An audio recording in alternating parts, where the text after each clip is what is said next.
L'arboretum de Pézanin, dont Pierre Lesorme Valentin, responsable des arboretums dans toute la France pour l'ONF. Est-ce que c'est le plus beau de France, Valentin? C'est ce qu'on entend dire. C'est sûr que c'est l'un des plus beaux, c'est l'un des plus grands, c'est l'un de ceux qui ont des plus grandes collections en France.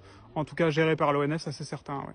Alors cet arboretum absolument magnifique ici, combien d'hectares il fait à peu près ici? Il fait 27 hectares, dont 4 hectares de l'étang que vous pouvez voir. De l'étang magnifique ici. Combien d'espèces végétales? Il y a environ 500 espèces d'arbres uniquement, oui. Pour 1500 espèces plantées à l'origine. Donc il en reste quand même une bonne partie. Absolument. Ce sont des endroits remarquables. Il y en a combien en France d'arboretums?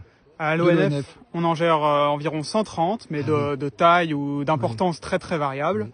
Et nous, au sein du réseau arboretum de l'ONF, on en a dit qu'il y avait 15 qui étaient beaucoup plus importants que les autres. Absolument, dont celui-ci. Dont celui-ci, évidemment, et sur lesquels on appuie plus particulièrement. Alors on est très heureux de le savoir, de l'apprendre ici. Le rôle de l'ONF, c'est quoi dans les arboretums? De les entretenir, de les enrichir? C'est quoi votre rôle? Il y a plusieurs rôles. Alors ça dépend aussi de l'objectif que veut donner le gestionnaire local. Il y a un rôle scientifique, de voir comment poussent les arbres sur des espèces notamment qu'on connaît mal. Il y a un rôle d'accueil du public, c'est notamment très prégnant ici, de sécurisation, parce qu'on ne se rend pas compte, mais sur des arbres très vieux, il faut des fois élaguer, enlever des arbres qui commencent à dépérir, pour éviter qu'il y ait des branches qui tombent sur les passants.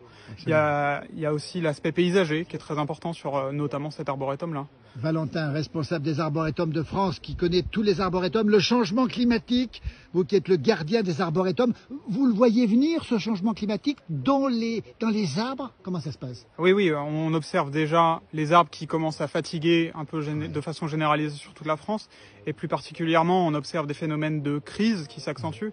Quand on pense notamment à la crise des scolytes de 2017-2018, qui dans l'Est a été très importante. Et qui revient d'ailleurs aujourd'hui. Tout à fait. Et ça, c'est dû au changement climatique, à la succession des sécheresses qui affaiblissent les défenses des arbres, et donc elles sont plus sensibles à des insectes. Et donc ça, oui, c'est ce qu'on observe de façon généralisée. Alors, suivant les espèces, il y en a qui tolèrent plus ou moins bien la sécheresse ou la chaleur.